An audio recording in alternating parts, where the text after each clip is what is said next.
रोशनी का कारवां। इस कार्यक्रम के प्रस्तुतकर्ता हैं स्कोप फाउंडेशन और राजीव गांधी फाउंडेशन।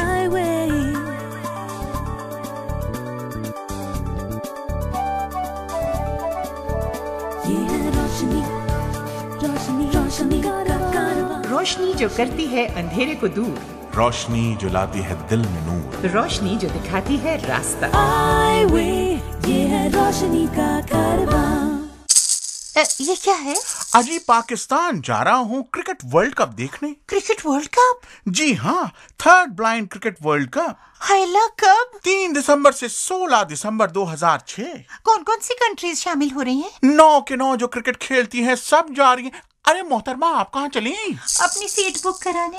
अधिक जानकारी के लिए संपर्क करें Association for Cricket for the Blind in India, New Delhi.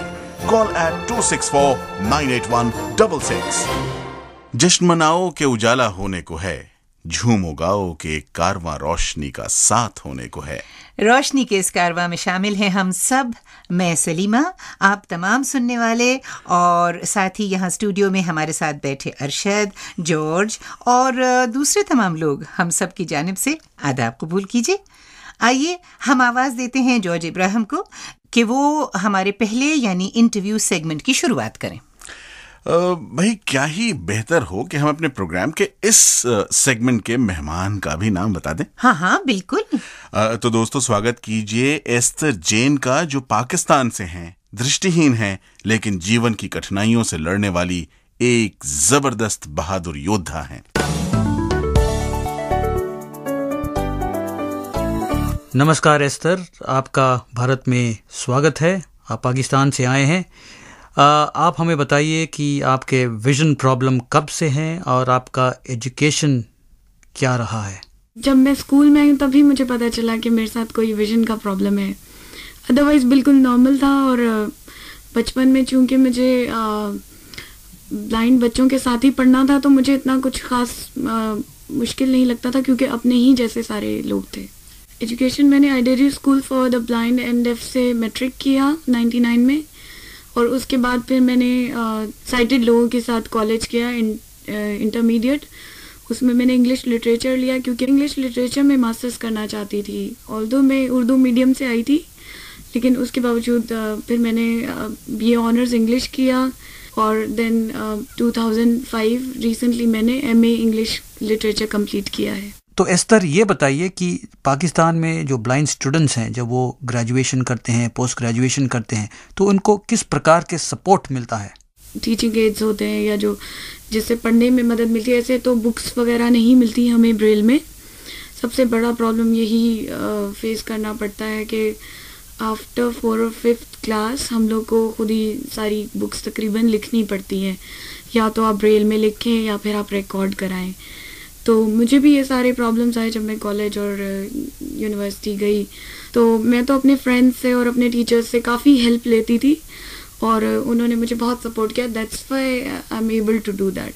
तो एस्थर, आप आगे क्या करना चाहेंगे? मैं आगे जाके ब्रेल प्रेस लगाना चाह रही हूँ, कंप्यूटराइज्ड, ताकि मेरे बाद आने वाले लोगों को वही तकलीफ़ें ना फेस करनी पड़े जो मैंने की हैं, कि उन्हें ब्रेल बुक्स मिल जाएं, ताकि वो कॉम्पीट कर सकें दूसरे लोगों के साथ।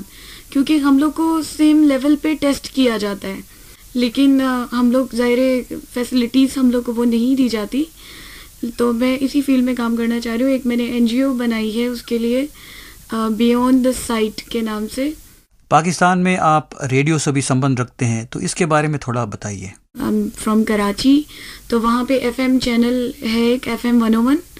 वहाँ पे मैं एज ए होस्ट प्रोग्राम करती हूँ, और मेरे प्रोग्राम का नाम है वाइड विजन। ये भी ब्लाइंड लोगों के लिए है। इसमें भी हम लोग ब्लाइंड लोगों को इंट्रोड्यूस कराते हैं, जो कि मतलब काफ़ी जिनकी अचीवमेंट्स होती हैं, ताकि लोगों को इनकरेजमेंट मिल सके। और उसमें हम लोग अपने प्रॉब्लम्स प्लस सॉल्यूशंस भी शेयर करते हैं। इस तरह आपको लिखने का शौक़ है, इसके बारे में थोड़ा बताएंगे आप? मैं कहती हूँ कि जो बात आप किसी से नहीं कह सकते, वो पेपर पे लिखते हैं और अपने आप से कह दें। तो मैं शेर कहती हूँ, आर्टिकल्स भी लिखती हूँ। तो मैं आपको चंद एक अशार सुना देती हूँ कि बहुत अच्छा किया तुमने, भुला डाली वफा तुमने, मुझे जीने की ख्वाहिश थी, अता कर दी कज़ा तुमने, मेरे हाथों से छीनी है मेरी हर एक दुआ तुमने, और कोई ऐसे भी करता है भला जैसे किया तुमने। अगला सवाल एस्तर, आपके अन्य रुचि क्या है? मुझे बोलना अच्छा लगता है और मुझसे बहुत लोग अपने प्रॉब्लम्स, अपनी फीलिंग्स शेयर करते हैं, तो मुझे बहुत अच्छा लगता है। और इसके अलावा म्यूज़िक है, वो जो कॉमन हॉबी सबकी होती है, मेरे तकरीबन वैसे इंटरेस्ट हैं। बुक रीडिंग और रेडियो सुनना, इस तरह के काफ़ी इंटरेस्ट है। अगर मुझे अब एक नया इंटरेस्ट मेरा डेवलप हो रहा है, ट्रैवलिंग। तो ये मेरा सेकंड ट्रिप है। मैं पहले कोरिया गई लास्ट ईयर अक्टूबर, और अब मैं इंडिया आई हूँ। आपका हिंदुस्तान में ये पहला विजिट है, तो आपका अनुभव कैसा रहा? ऑफ कोर्स पूरा जो 45 डेज का ये पीरियड है, ये याद रहेगा। हर दिन आपके लिए एक नया एक्सपीरियंस लेकर आता है। तो बहुत सारे लोग ऐसे मिले जो कि हमेशा याद रहेंगे, और हमें जिस तरह से जो टीचिंग्स दी गई, जो कुछ सिखाया गया है, बहुत सारी ऐसी चीज़ें थी जो मैंने यहाँ पे पहली बार की है, तो डेफिनेटली वो मेरे लिए मेमोरेबल है।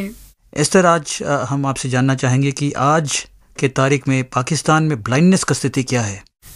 पाकिस्तान में जो 10% लोग हैं, वो मतलब उसमें सारी डिसेबिलिटीज़ के लोग शामिल होते हैं। उसमें मतलब 3% ऑफ देम जो ब्लाइंड हैं, लगभग कोई 10 लाख से ज़्यादा लोग बनते हैं। वहाँ पे जो है, हम लोग क्या पाकिस्तान में यूजुअली इंटर रिलेटेड मैरिजेस जो होती हैं, ये ज़्यादा होते हैं। इसकी जो डॉक्टर्स कहते हैं कि मेडिकली इट्स नॉट राइट कि आप फैमिलीज में शादियां करें, और उसी से फिर ये डिसेबिलिटीज़ बढ़ती हैं, और एक्सीडेंटल भी होते हैं ऑफ कोर्स। और शिक्षा या एजुकेशन का क्या स्थिति है पाकिस्तान में? वहाँ पे ब्लाइंड लोगों को इंक्लूसिव एजुकेशन का तो कोई अभी तक ऐसा सिस्टम है नहीं। हम चाहते हैं कि कुछ ऐसा स्टार्ट किया जाए। वहाँ पे जो है वो जस्ट ब्लाइंड इदारे हैं जो ब्लाइंड लोगों के लिए काम करें, जितने भी जो NGOs या स्कूल्स हैं, वहीं पे उनको जाना पड़ता है। और मतलब एटलीस्ट फॉर स्कूलिंग। हाँ, कॉलेज लेवल पे आके फिर हम लोग जा सकते हैं कि जो हम लोग मिक्स ब्लाइंड और साइटेड के साथ। तो ये बताइए एस्तर कि पाकिस्तान में ब्लाइंड स्टूडेंट्स के लिए टेक्नोलॉजी और एड्स एंड अप्लायंसेस क्या क्या हैं? सीखने के लिए तो वहाँ पे मतलब ये जो ब्रेल के बुक्स वगैरह, तो मैंने आपको बताया कि नहीं होते, पढ़ने के लिए इतने ख़ास बुक्स वगैरह नहीं छपते। सेकेंडली, इंडिया से कंपेयर करें तो वहाँ पे जो इक्विपमेंट है इट्स वेरी एक्सपेंसिव। प्लस अब जाके अब मतलब नॉर्मली लोग कंप्यूटर को भी यूज़ कर रहे हैं, तो अब हो रहा है डेवलप आहिस्ता आहिस्ता, इस तरफ लोग जा रहे हैं। हम ये जानना चाहेंगे कि पाकिस्तान में सामान्य रूप से ब्लाइंड लोग किस प्रकार के करियर्स लेते हैं? अब कंप्यूटर्स में लोग आगे जा रहे हैं, तो वो प्रोग्रामिंग वगैरह में जा रहे हैं। अब ये जस्ट स्टार्ट हो रहा है। इससे पहले टेलीफोन ऑपरेटिंग, म्यूज़िक और टीचिंग वहाँ पे सबसे बड़ा जो प्रोफेशन लोग लेते हैं वो टीचिंग है, यानी कि they go for masters and then become lecturers and professors. लेकिन अब जब मैं बाहर आ रही हूँ, मैंने ट्रैवल किया है, तो मुझे अंदाज़ा हो रहा है बहुत ऐसे सारे काम हैं जो हम कर सकते हैं, जो people think that we can't do but we can. क्या ये इंडियन मूवीज़ और इंडियन फिल्म सॉन्ग्स वगैरह आप भारत आने के बाद पहली बार सुन रहे हैं, या आप पहले भी पाकिस्तान में भी ये सुनने का मौका मिलता है आपको? नहीं, वहाँ पे तो बल्कि मुझे लगता है कि मैं तो पाकिस्तानी मूवीज़ तो नहीं देखती, लेकिन इंडियन मूवीज़ देखती हूँ थ्रू केबल। आपको पता है आजकल तो सब कुछ सैटेलाइट के थ्रू सबको मिल रहा है, तो मैं तो इंडियन मूवीज़ देखती हूँ, इंडियन सॉन्ग्स भी सुनती हूँ। इनफैक्ट ज़्यादा इंडियन सॉन्ग्स और इंडियन मूवीज़ ही देखती हूँ। जाते जाते आप हमारे हिंदुस्तानी सुनने वालों को कुछ कहना चाहेंगे? एक शेर है, पता नहीं किसी पोइट का नाम मुझे याद नहीं, तो वही कहना चाहूँगी पाकिस्तान की तरफ से हिंदुस्तान के लोगों के लिए एक पैगाम कि उनका जो काम है वो अहले सियासत जाने, मेरा पैगाम मोहब्बत है जहाँ तक पहुँचे। बहुत बहुत बहुत शुक्रिया जॉर्ज। और अब एक साथ आपकी मुलाकात दो बड़े कलाकारों से करवाऊंगी मैं। एक मिनट।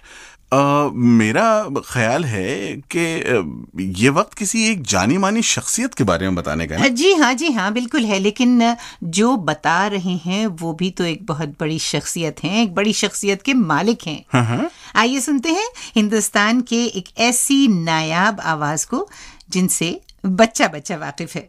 जी हाँ, अमीन सयानी साहब बता रहे हैं।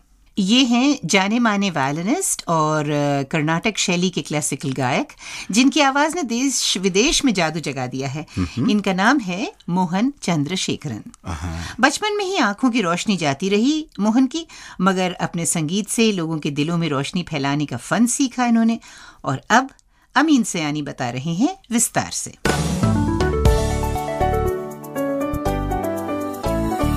मोहन चंद्रशेखरन ये वो महान कलाकार हैं जिन्होंने संगीत की दुनिया में अपना नाम सुनहरे अक्षरों से लिख दिया।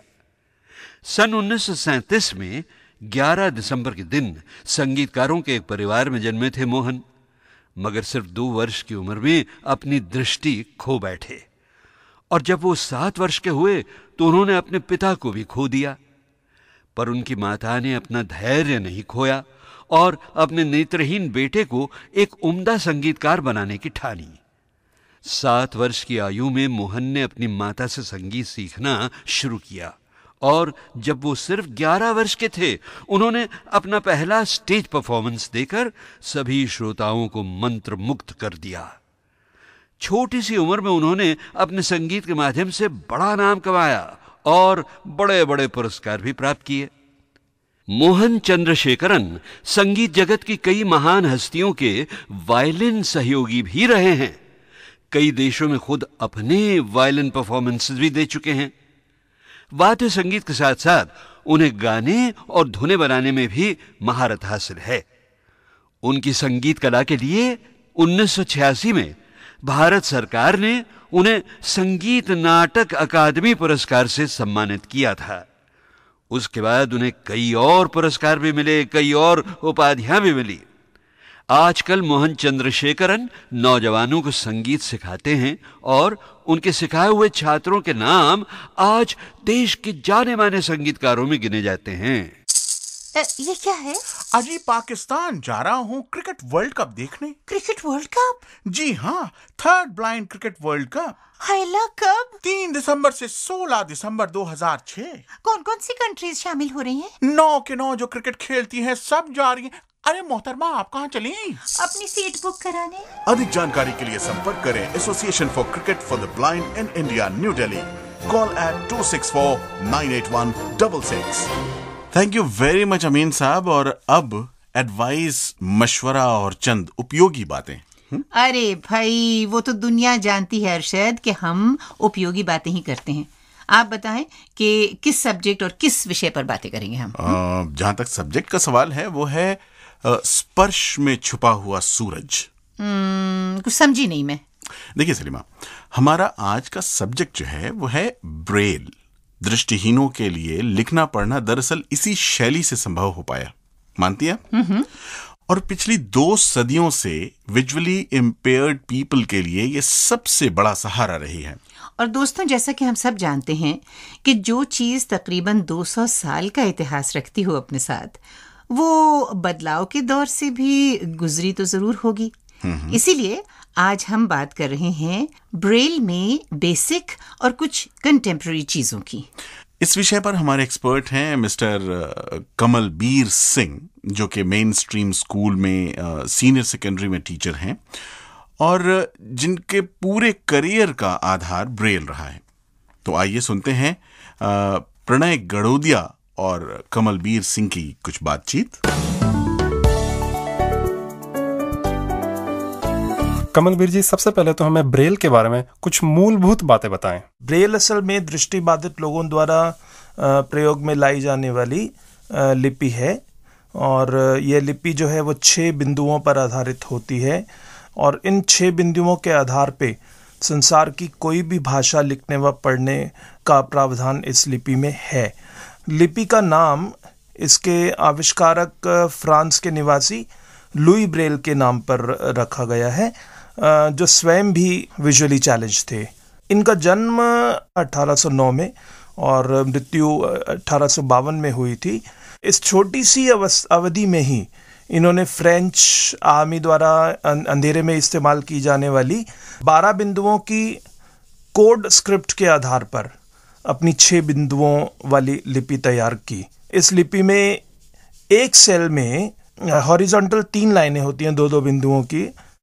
इन बिंदुओं के डिफरेंट कॉम्बिनेशन से अलग अलग अक्षर अलग अलग भाषाओं के बनते हैं। एक व्यक्ति को कितना समय लगेगा ब्रेल सीखने के लिए? एक व्यक्ति इंडिविजुअल की अपनी लिमिटेशंस, अपनी जो उसकी कैपेसिटी और कैपेबिलिटीज हैं उस पर काफ़ी हद तक ये निर्भर करेगा, जैसे कुछ भी सीखने के लिए करता है। पर इतना ज़रूर है कि बेसिक चीज़ें, जो बेसिक कॉन्सेप्ट है वो बहुत जल्दी दिया जा सकता है, करीब 1-8 हफ्ते में क्लियर किया जा सकता है। उसके बाद जो बचता है वो सिर्फ प्रैक्टिस है। अगर थोड़ा संतुलन बना के मैं बोलूँ तो शायद 1-2 महीने में इसमें परफेक्शन भी हासिल किया जा सकता है। अच्छा कमलवीर जी, एक व्यक्ति ब्रेल कहाँ से सीख सकता है? अगर आपके आसपास कोई ऐसा विजुअली चैलेंज रहता है और अगर आप रुचि रखते हैं ब्रेल में, तो सबसे अच्छा और आसान और सुविधाजनक तरीका तो यही है कि उसकी सहायता ली जाए। दूसरे, बहुत सारी इंस्टीट्यूट्स एक शहर में होती हैं फॉर या ऑफ द विजुअली चैलेंज्ड, जो उनके लिए काम कर रही होती हैं। उन संस्थानों से संपर्क करके आप व्यवस्था कर सकते हैं कि अब हमें ब्रेल सिखाई जाए। NIVH एक संस्था है देहरादून की राष्ट्रीय स्तर पे, जिसने जरूर इसे अपने कार्यक्रम में भी शामिल कर रखा है।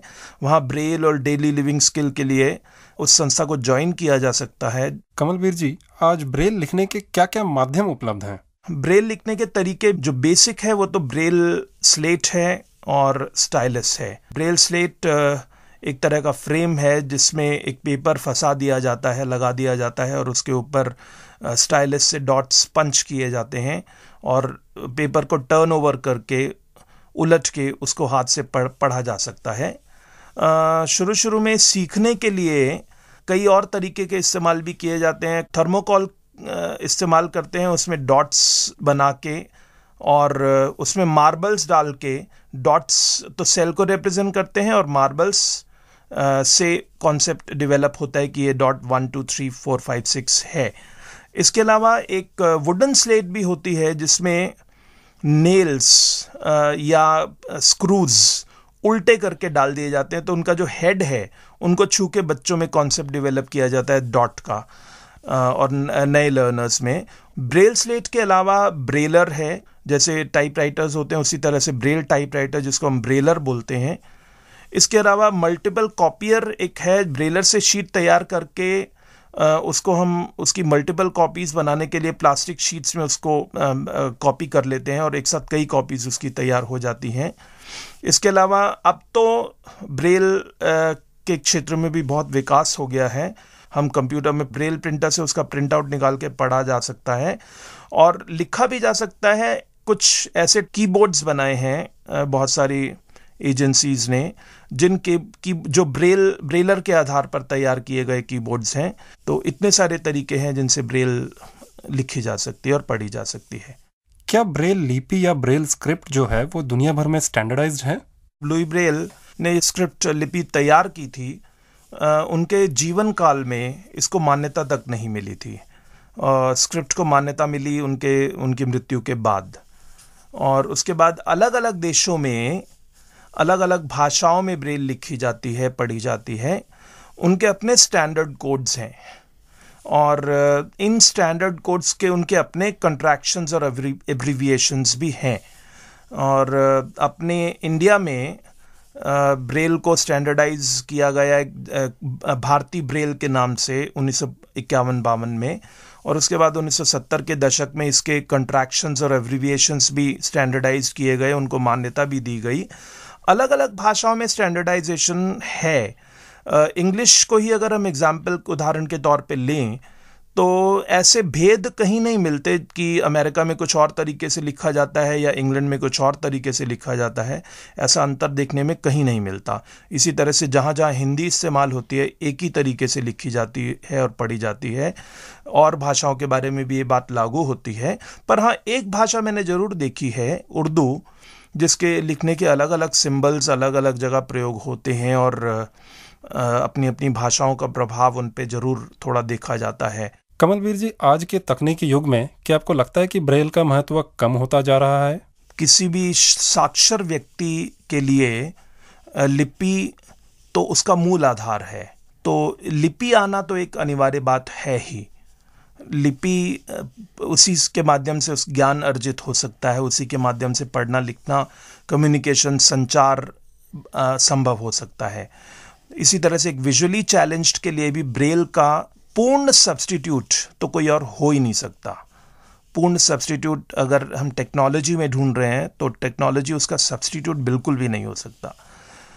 ब्रेल बुक्स जो हैं स्पेस जरूर बहुत लेती हैं, कई डेप्रिवेशंस, कई ऐसी नॉलेज में, ज्ञान में कमियां नोटिस की जाती हैं। स्पेलिंग्स वगैरह में लोगों की जो ब्रेल नहीं पढ़ते, शुरू से जो इस्तेमाल नहीं करते, तो उस रेलेवेंस तो इसकी अब भी है। ब्रेल अपना रेलेवेंस जरूर खो देती अगर टेक्नोलॉजिकली इस क्षेत्र में कुछ ना किया गया होता। आज के समय में स्क्रीन रीडर्स हैं और ब्रेल प्रिंटर्स हैं जिससे तत्काल प्रिंट आउट निकाले जा सकते हैं।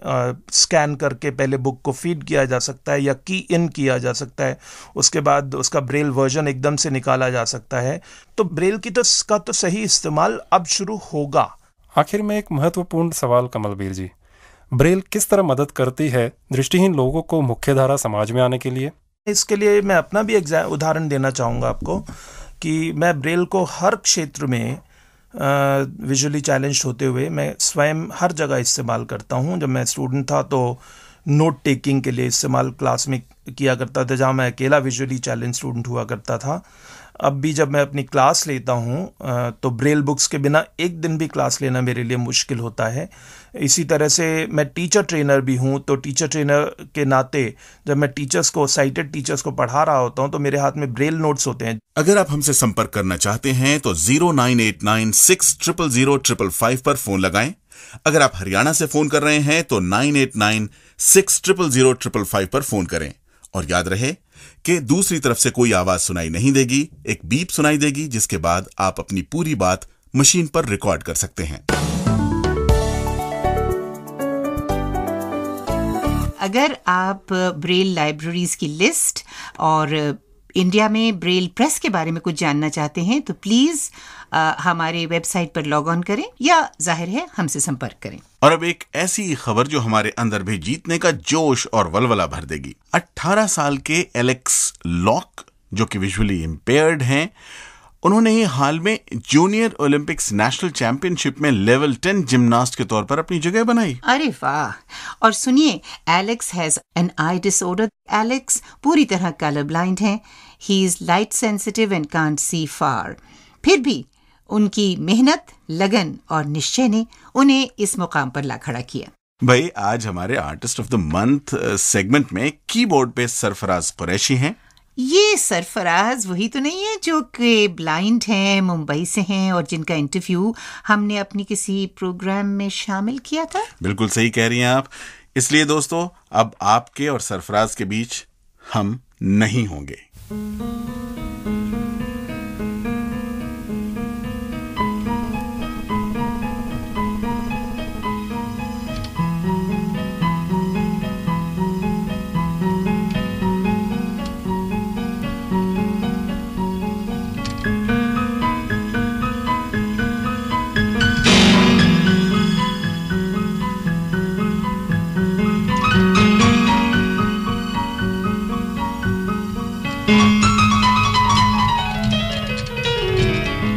वाह सरफराज, हमारी दुआ है कि आप यूं ही म्यूजिक बजाते रहिए और हम सबका दिल लुभाते रहिए।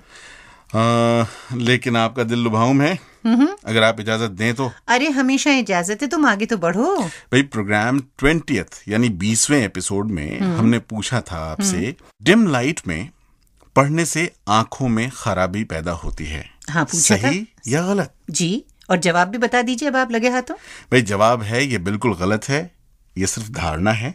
और इसका सही जवाब दिया हमें कोलकाता हल्दिया से आशीष चक्रवर्ती ने। अगर आप अपनी जिंदगी का हिस्सा इस प्रोग्राम को बनाना चाहते हैं, ये तमाम प्रोग्राम्स जो हमने पीछे किए हैं वो सीडी और कैसेट्स पे अवेलेबल हैं। अगर आप इन्हें हासिल करना चाहते हैं, इन्हें पाना चाहते हैं, तो हमारे एड्रेस पे लिखें ईमेल के ज़रिए, या फिर जिस तरह से भी आप राब्ता कायम करते हैं हमसे वैसे करें, और बाकी की जानकारी आपको मिल जाएगी। ये उम्मीद और बहुत सी उम्मीदें लेकर फिलहाल तो हम आपसे अलविदा कहना चाहते हैं। मैं हूँ सलीमा रज़ा और मैं अरशद इकबाल। हम दोनों को ही दीजिए इजाजत। खुदा हाफिज।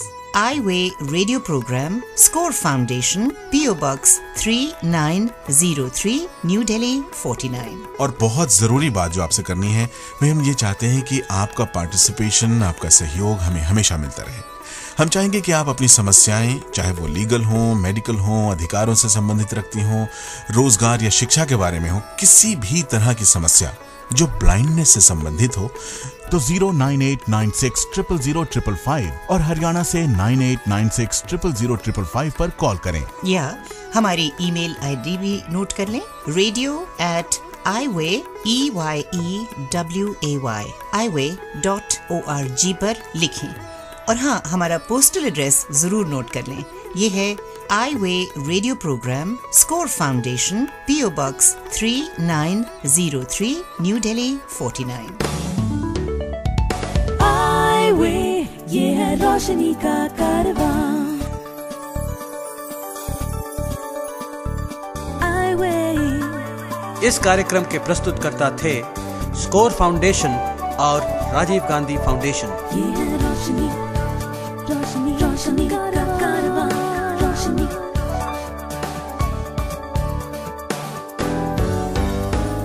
आई वे, ये है रोशनी का